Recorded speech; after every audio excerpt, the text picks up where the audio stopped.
Thanks for joining me. We're going to do a drawing today that is one that I've shared with students and parents in family night programs throughout Michigan for many years in a lot of different variations. It's a wonderful drawing for the youngest child right up to grandmas and grandpas. So please join in. Okay, this drawing is going to start out with three very simple shapes. One of them is right down here. We've drawn an oval shape like this. It doesn't have to be a perfect oval. It can be a little lumpy if you like. Notice it angles a little bit over to the right. Right over here, there's another one that comes up here like this and angles over to the left. A little bit higher even, maybe a little smaller from here. And then right about here, I'd like you to draw a big circle. So we have what look like two grapes down below, and up here we have something that looks like an orange.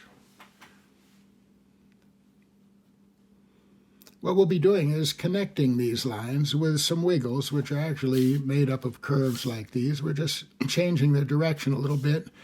If you draw a line that comes out this way and up and then back like that, kind of looks like a poodle with a nose and a fancy hairdo on top. This one here is going to come down like this and just kind of curve in like that. And then right about here, I'd like you to draw a line that comes down here and then bumps over here like that. And another one that comes down here like that. If you draw a W in here with a wiggly curve, you now see we have a shape that looks a little bit like a person, like a baby perhaps.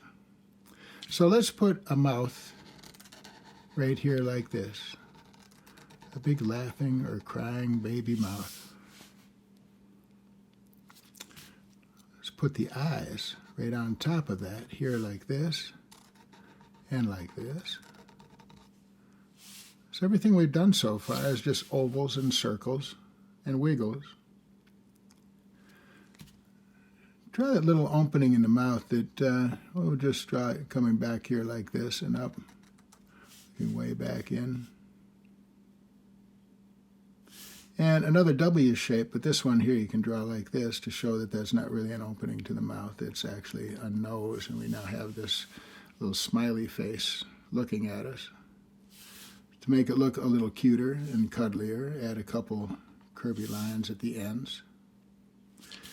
And then you can shine this up a little bit just by drawing that dark and leaving a little shimmer of light on top to show that it's a kind of a nose with a shiny texture to it. If you draw a circle right here and another one here, kind of looking off to the left, it will help guide our way into our drawing, just like the arm here is pointing over into this direction where nothing is happening yet. It's going to be filled with things happening before we know it. To make this look more like a cartoon-like character, I'm going to draw an ear here like this, and I'm going to make this one look a little smaller as though it's kind of hidden by part of the head there.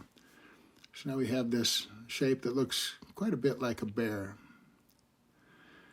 In this drawing, we're going to make it look much more like a bear, a teddy bear, and think of our first stuffed animal we ever had. Maybe yours was a bear, or maybe a bee or a bunny rabbit or something like that. But at one point in your life, everybody had a stuffed animal, and when we lay in our crib, that stuffed animal might have been our very best friend. You probably named it and talked to it and hugged it. And right here I'm going to draw a little mark like this to show the pad that a teddy bear maker would sew onto the bottom of the hands to make them look like bear paws. And down here on the feet, we can copy those grape-like shapes. Put a little pad here too. You don't have to worry about toes. Bears didn't have to worry about walking much. They usually got carried around wherever they went. Teddy bears, anyway. If you draw a little line that curves up and over here and here, it makes it look like the bear has ears that can hear. And then what I'd like you to do is draw a line that comes down like this, and you can make it kind of broken a little bit like that, and show that the belly of the bear has a different kind of cloth or different fabric to it to make it look a different tone, kind of like the belly of a real bear. To make it look more real yet, we're going to come up here to the top of the head, and we'll begin putting some hair on our bear. What I'd like you to do now, just to loosen up a little, is continue around. I'd like you to go all the way around this bear. You're going to have hairy ears, a hairy cheek down here. Just go around with a bunch of little lines, and don't worry about them being perfect or all going the same way. Just put them on here to suggest that this is a real teddy bear. And it has fur or hair on it. It'll make it warm and cuddly and fun to hug and maybe your best friend for a while.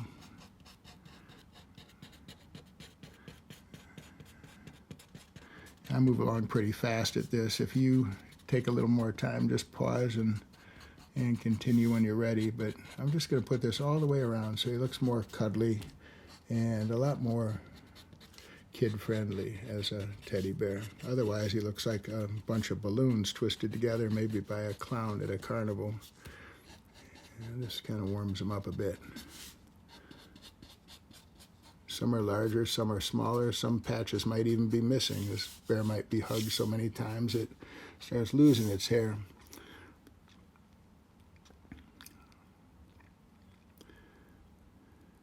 Sometimes the pads on the bear have a different fabric, a different color, so I'm just going to add lines like these and like this that make it look maybe like it's a softer, maybe even a smoother, like a piece of vinyl or some kind of plastic that makes it look more like the texture of a bear's paw or a different type of fabric. To make the bear's eyes look more real, I'm going to darken them in and leave a little spot of light here as well to show that it's alive and alert. There's somebody inside looking over in the direction where the arm is pointing. To make this bear look even more real and interesting, I'm going to draw some lines like these now that come up and put hair on the surfaces of the bear. And you can have these go this way and that. You can have them come out here and down. We're just going to put a bunch of little lines to make him look more real, like a bear. And over here, I add some lines coming out here, and just make the lines kind of go in the direction the bear's hair would go naturally, kind of along the legs like these, and around the belly like this. Down, little shadows down in here.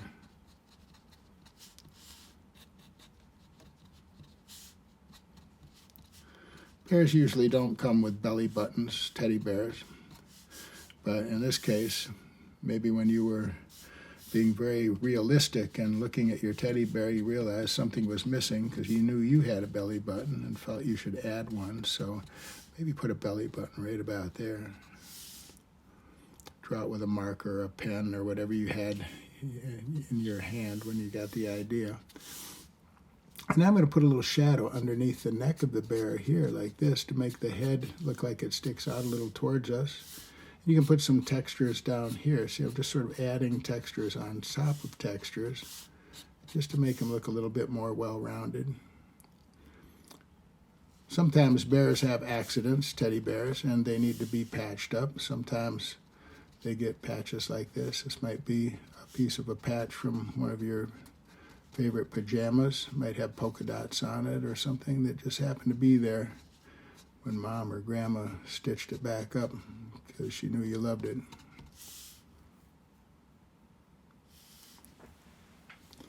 For a long time, the bear is maybe your best companion in the crib, but over time, other things take its place. Maybe new stuffed animals, new toys, new trucks, new dolls, and it gets put up on a shelf. Maybe a bookshelf. So what I'm going to do is draw some sideways lines here. Just come along like this. By now your bear is really different from mine, and if you're drawing with other people, it's different from theirs as well, and that's good because these teddy bears come in all shapes and sizes. By adding this shadow here, it makes the bear look a little more round, it makes it look more full, it's casting a shadow, and it kind of leads us over this way into other things that we're going to be exploring, but not before we get to this right here. I'm going to draw a line that comes up like that. And it's going to come over here like this and down like that.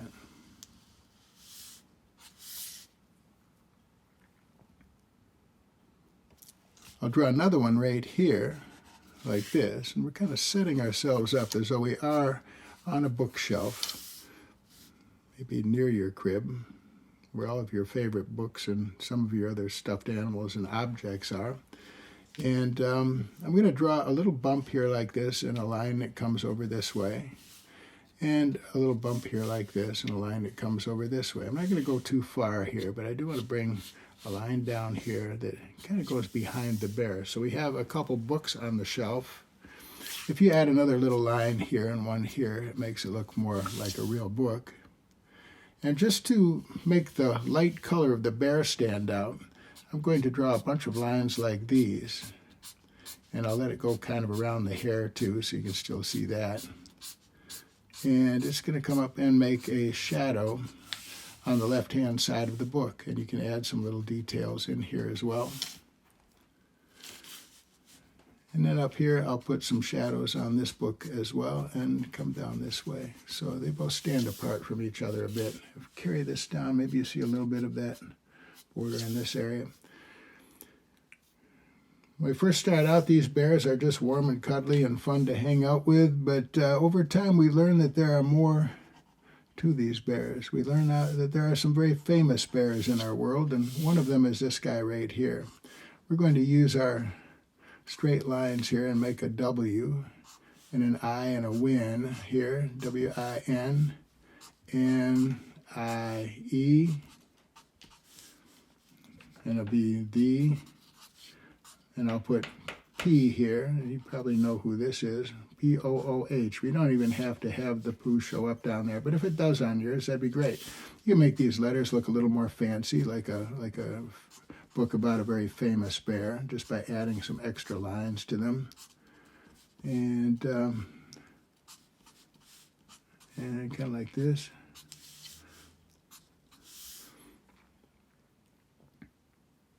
And then on this book here, we're going to go one step further. Winnie the Pooh teaches us all about bears in the wild, about Christopher Robin and Eeyore and Piglet and all of their adventures, and they're fun and they're interesting.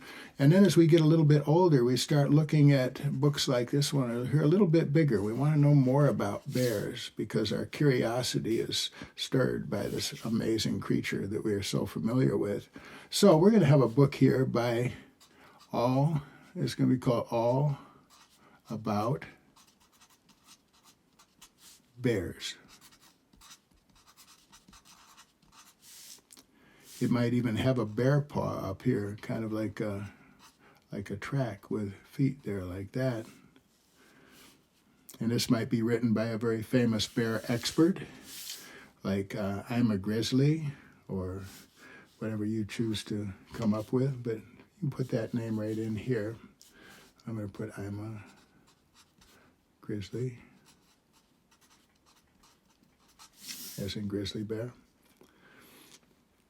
And now the bear is up on the shelf, he's surrounded by books, and you're curious about nature. You have your first bear, Winnie the Pooh. You're learning all about different bears, Kodiak bears, black bears, brown bears, panda bears, koala bears, all kinds of bears, or koalas aren't bears.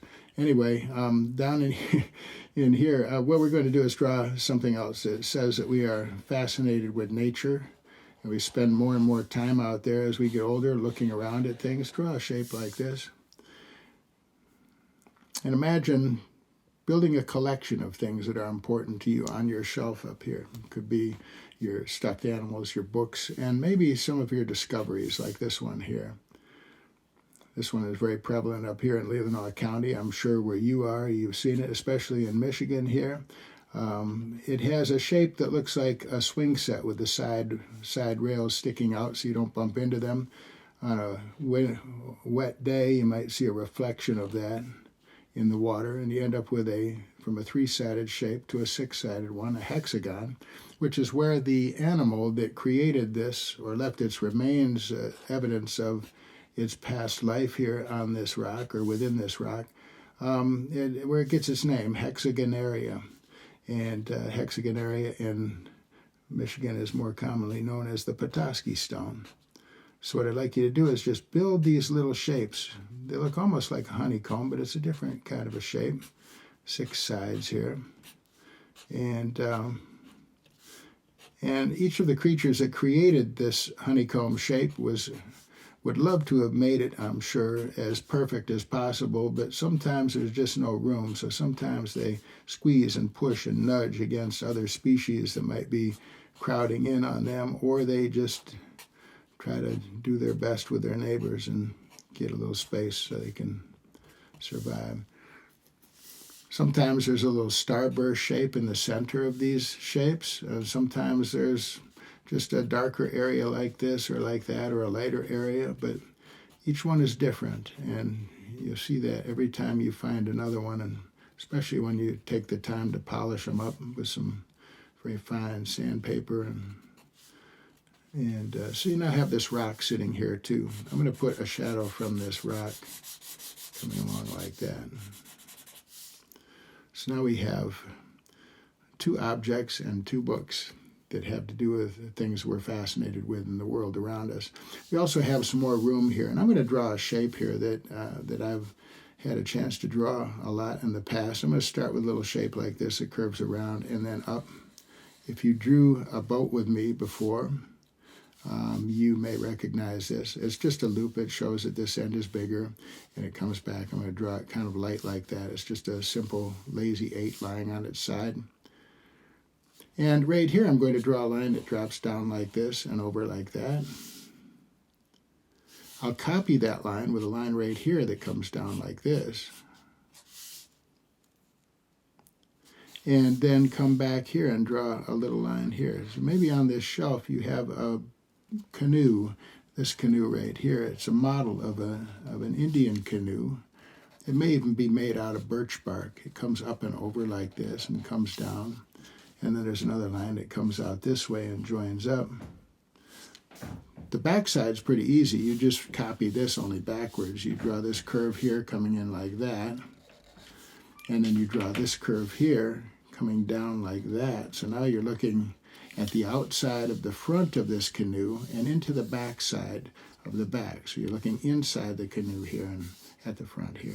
We're just going to bring this canoe back like this and give it an angle to make it come back and then up like that and wrap it around. Perhaps this boat is made very much like the much larger canoes that have been used for centuries and generations in the area, back before the age of steel and wooden boats, and back when these boats were made out of birch bark and spruce root sewn together with spruce root, and so you have this forward area that's joined together, stitched together. Sometimes they do fancy lacings here, and on this little model you could put this in here as well. And just think of lacings that wrap around the front, showing us kind of a sun ray sort of a shape that makes it stand out more beautifully. Along the top edge of the boat, you have a shape called the gunnel frame, and it comes along like this, and I'm not sure what the Indian name for it is, but it comes back like this and around. Something to learn. And I'm going to draw some lines like these that stitch it together or hold it together to the birch bark pieces that make it up. And along here you can add a few little marks if you like. Down below we have a line like this. You can show how the birch bark has been folded over that gunnel frame in here a little bit. And maybe there's a pattern that's been scraped away in the bark, taking away one layer of bark and showing a different color of the next layer beneath it. Next thing we can do is darken in this outer border here. Perhaps it's painted. It could be painted bright colors. You could use your colored pencils to show that. Otherwise, it's kind of a tan bark with a darker inside bark here. Up in this area, you can make a design, and I'm going to make a design that looks like a fish jumping. Or you could take any animal you want in nature. Very often the designs on these boats would celebrate some living creature or the Great Spirit or some amazing symbols of strength and power like lightning and thunder or whatever you like. In fact, you could even add symbols like this to make it look like it's a jumping fish. Or it could be a swimming beaver, or it could be a turtle. Along in here, I'm going to add a line that shows that layers of bark have been created down below that come up kind of like this. Just like on the large canoes, they're built in a framework of sticks, and then these are stitched together, so you can stitch these up like that. And then you have other ones above that are stitched in place and all sewn together like that, and add some more stitches here and here like this. Let these stitches get a little larger as you come towards the front, a little smaller as they go towards the back. You notice as I'm drawing, these are all kind of wiggly, not necessarily precise lines, but they all go together to tell a story, and they tie up a lot of organic and natural materials like this canoe. To make the canoe look more interesting and more round, I'm going to draw some curving shapes like these down below. Kind of blend that in. I'm going to let them get lighter as they come up here to the front by moving them further apart. And then a little bit over here as well, darken in the top layers, and we'll kind of bring it in this way, sort of lightening it up as it comes towards the bear here. So there's some sunlight coming in from a window here that makes it a little darker, fades away as it goes further back. This birch bark is made up of pattern. It has a grain that goes like this. Just draw this going back and forth like that.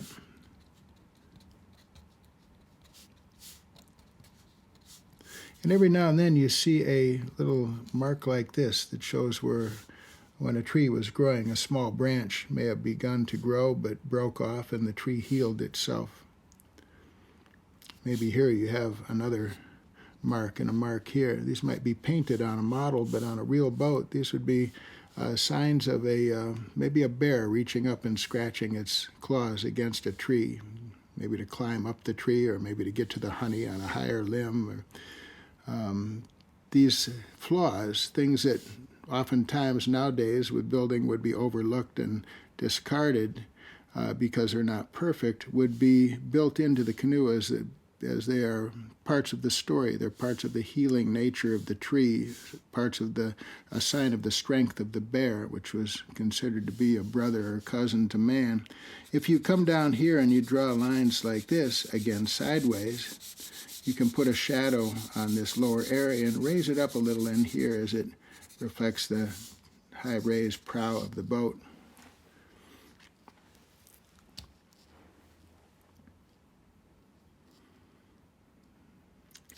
Back in here we can darken it a bit. I'm going to bring this railing up like that, and down here, just so we're looking inside the boat, you can draw the stern of the boat coming down here like this, the after end, and then you have ribs coming down in here. Just kind of darken that in at the bottom and on this side. Next thing we'll do is we'll start up here, right at the top of your All About Bears book, and I'd like you to draw a wiggly line that comes up, gets close to the top edge, and then comes across here like this. Sometimes I'll draw one big, huge picture on the whole area on the back as though it's maybe thumbtacked. Draw a thumbtack here and a thumbtack over here, tacked up to your wall. Draw another wiggly line that comes down here like this and bumps into your canoe. Maybe it goes down all the way down behind this rock and comes over this way. So now we have a picture on the wall. And if you have wiggly spaces with tears like this, you can make the tears look more real, make it look like it's been there for a while. It's one of your favorite pictures. And then, starting right about here, draw a border around it to make it look fancier. I use this on many, many of my drawings when I'm drawing with students. It's just a nice way to take a break and draw something easy and come across here, kind of plan our story. And then right here, I'm going to drop down a little bit, and we'll have another one coming over this way, and then down like this. And this will give us a chance to draw another picture in our story, in our background here. You could make one of these a window if you wanted to on that something, but I'm just going to leave two pictures up here like this, kind of torn. This one here might be taped up to the wall, some Scotch tape. You can see right through it there. And then I'll draw a skinny border on this one so we have more drawing room. I'll bring it over like that and come down here and wiggle a line. And again, if I get ahead of you, just stop the tape here or stop the video and start again and come back in so it's easy for you.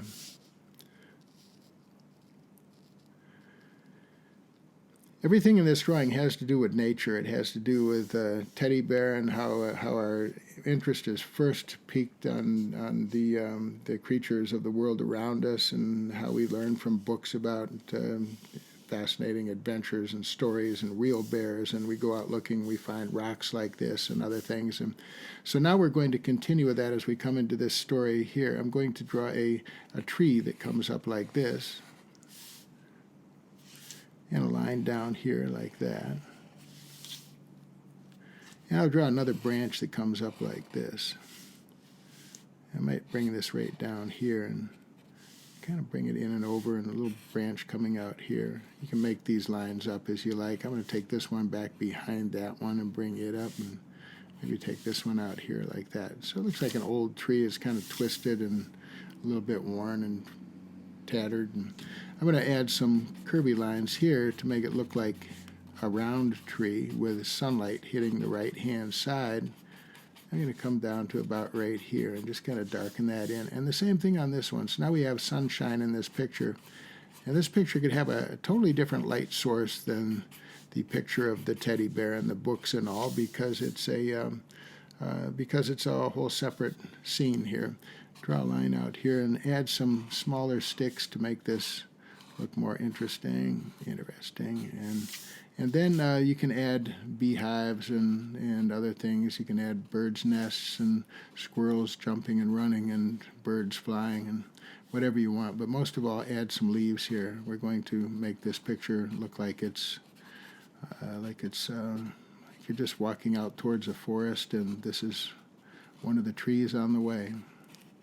Or maybe you're on your way to school or going down to the bus, and you look up and around and you see trees of all kinds and beautiful leaves. Springtime, you don't see so many leaves except on the old oak trees that somehow held on to them all winter long, and then you see the fresh shoots of new growth coming out that tell us the days of winter are gone and spring and summer are ahead. Down below here, I'm going to draw some just scruffy old leaves from last year's plants. It's coming up and down, just a few little scribbly lines that make it look kind of like old bent, twisted leaves coming along.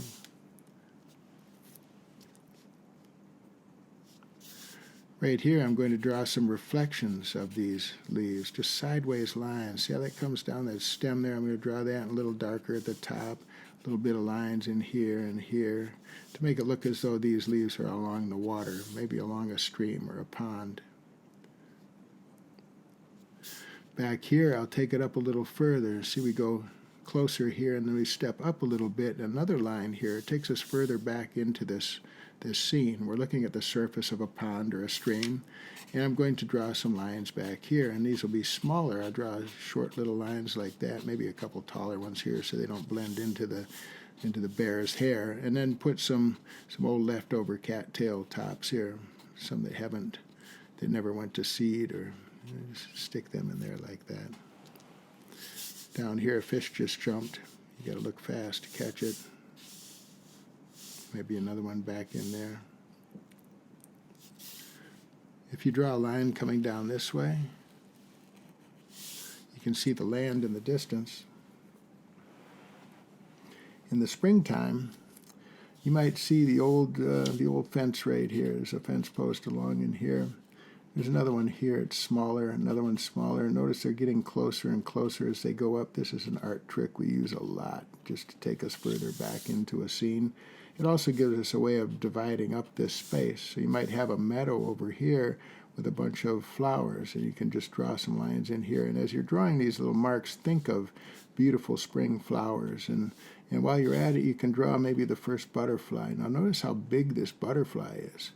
It's bigger than the cattails. It's bigger than everything. This butterfly happens to be much closer to us than these things in the distance. A distant butterfly might look like this, way far away. So we draw that. You might see some patterns or details on this butterfly. But just go ahead and add that. You probably won't see the antennas and might not see too much, but just make it a beautiful color. You can have another one over here.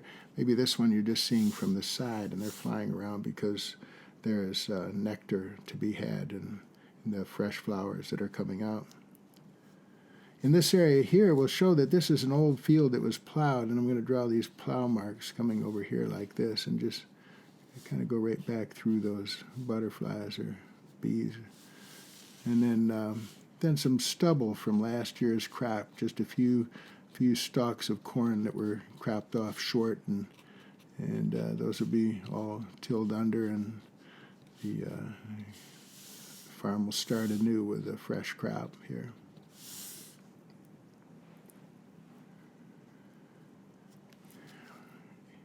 If you draw a line now that comes back this way, you see we're going back and further in our drawing. We're going to go first this way, then that way. Maybe this pond wraps around this point of land, and you'll see a little bit of it curving around there, just coming straight across as though it's going behind here. You could draw some more little plants like these. Hear the call of the wild in the background here.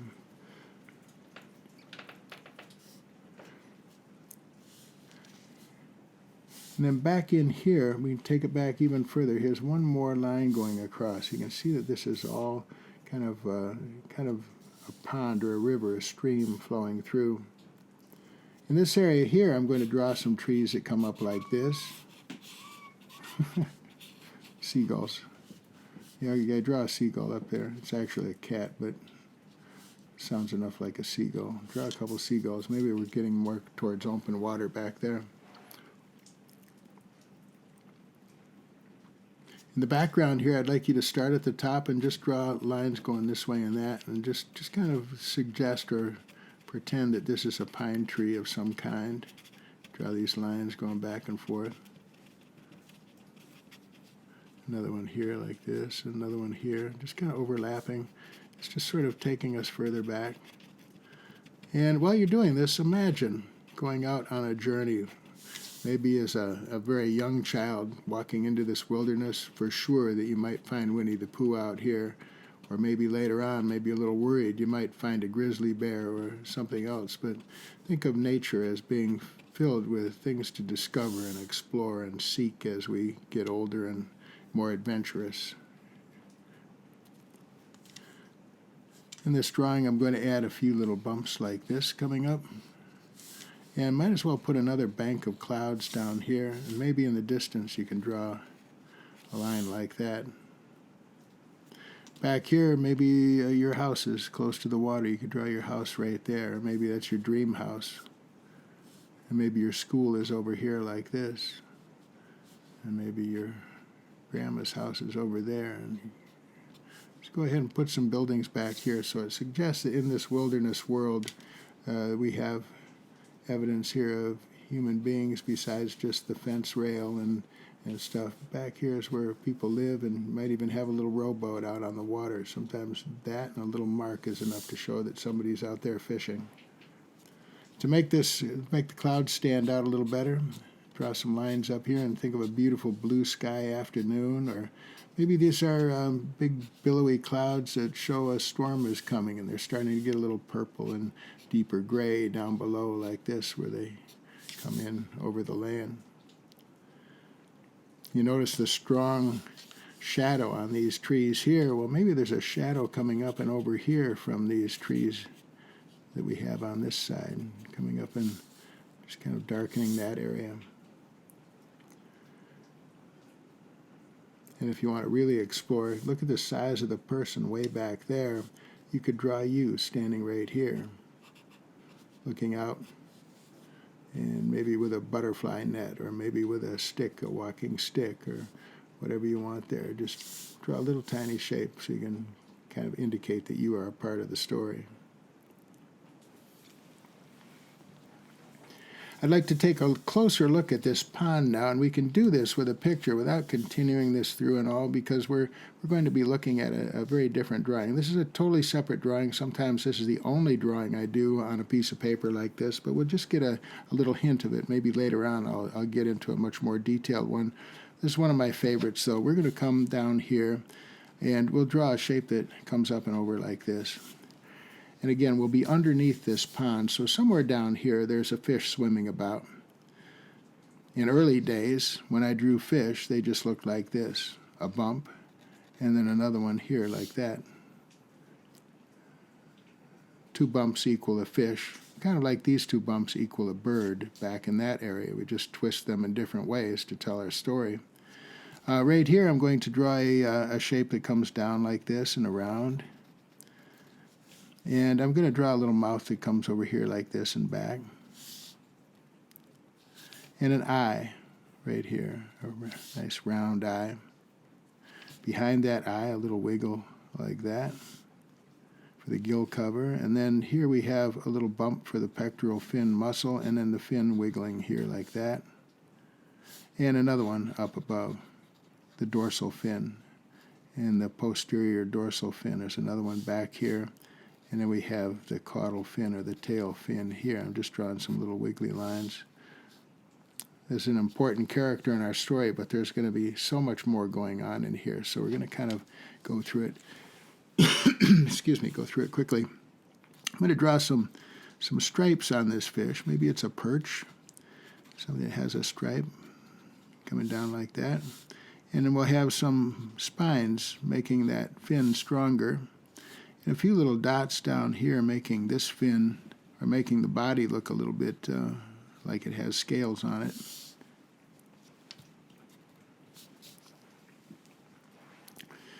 If you have one little fish like this, you're going to have a whole bunch of them. Make a whole school of fish down in this area. They're all swimming around and looking for little bits and pieces of things to eat, or other fish to eat. And down in the bottom of this pond, we have this line that comes down like this, just like the one we drew way back in here, or this one here. What it does is tells us part of the ocean or the pond floor is close to us, and we're seeing this. And then coming up from here, we're going to draw a line that comes up like this to right about there. I wouldn't go any higher than that. And another one that comes up right next to it, and it comes up about that high too. Notice it gets closer and closer together.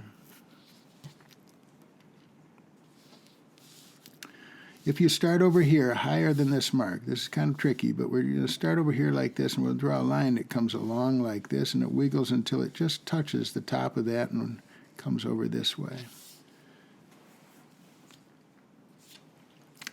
What we're doing here is we're dividing our page into an area that's above and below the water.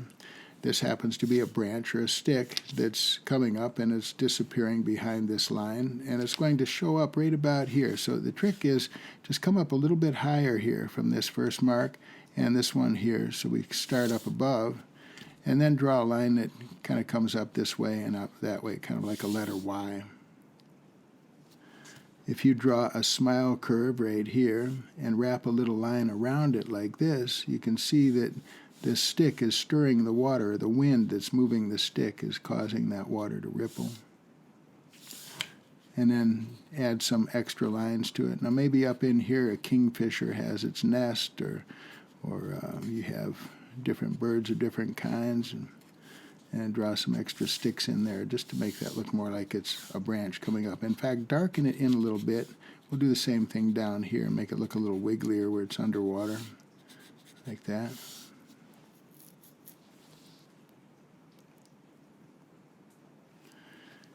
In this underwater scene, we're going to have lots of seaweed coming up like this.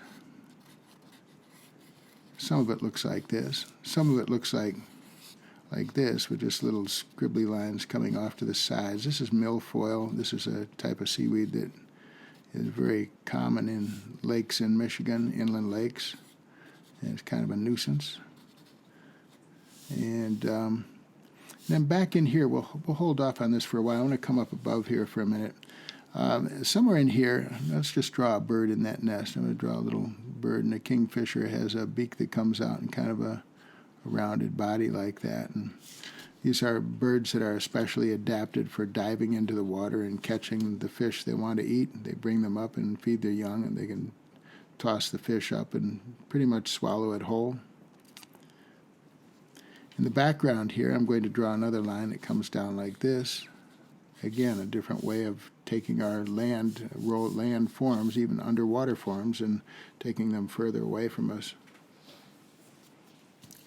Down in this area, we can draw little things like maybe a crayfish.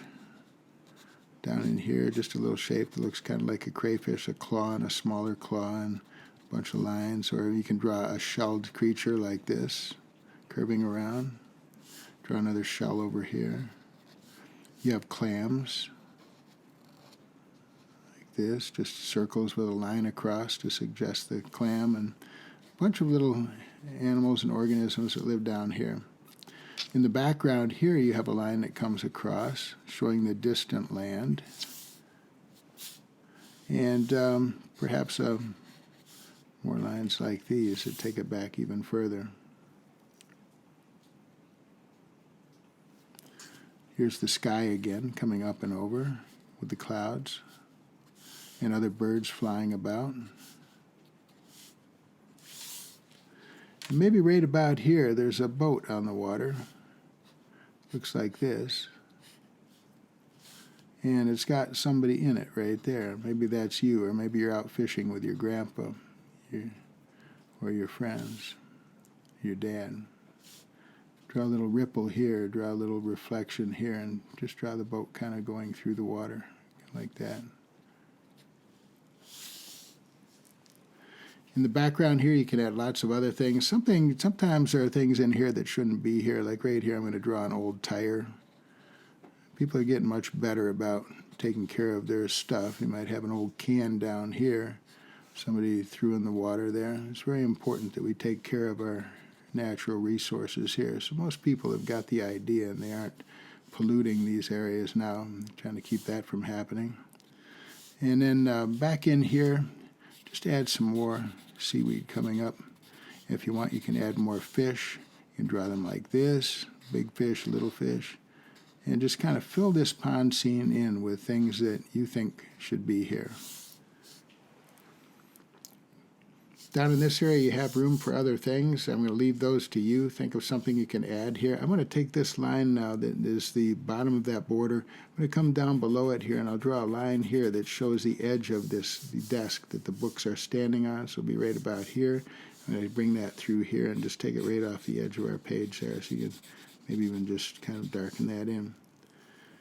You can do all kinds of other things with this. If you want to put a stripes up here behind your pictures and pretend you have a pattern on your wallpaper, or maybe boards on the back behind it, you can add these and add colors to make them look more real. And carry them down through here. All kinds of ways of just adding to this to make it look more interesting and come across there. Down here is where your name goes. I'm going to sign my name right in here. And I like to put the date on the drawing too, so I'm going to put the date over here. I'm going to put, well, whatever date it is on yours, I'm going to put 2020 here. But you can put March 6th, March 7th, March 8th, or whatever day it is. And this leaves more room over here and up in here to add other ingredients to it. But right now, I think we're going to stop with this drawing. as with a good start, so you can come in with your colors later and try each one of these individual things. You can make this bear in many different shapes. It doesn't have to be a bear either. It could be a bunny rabbit by changing the ears. This boat here could be a different kind of canoe. It could hook up and over stronger. It could be more narrow. Fool around with these things and think of the rocks that you find and how each one is different, whether it's a Petoskey stone or other corals that you find, or just stones with beautiful colors. Draw an oval and fill it with those colors. I want to thank you all for drawing with me. I hope you had fun with this, and if you'd like, please post these so I can see them. There's information on that on my site, so appreciate it. Have a great day.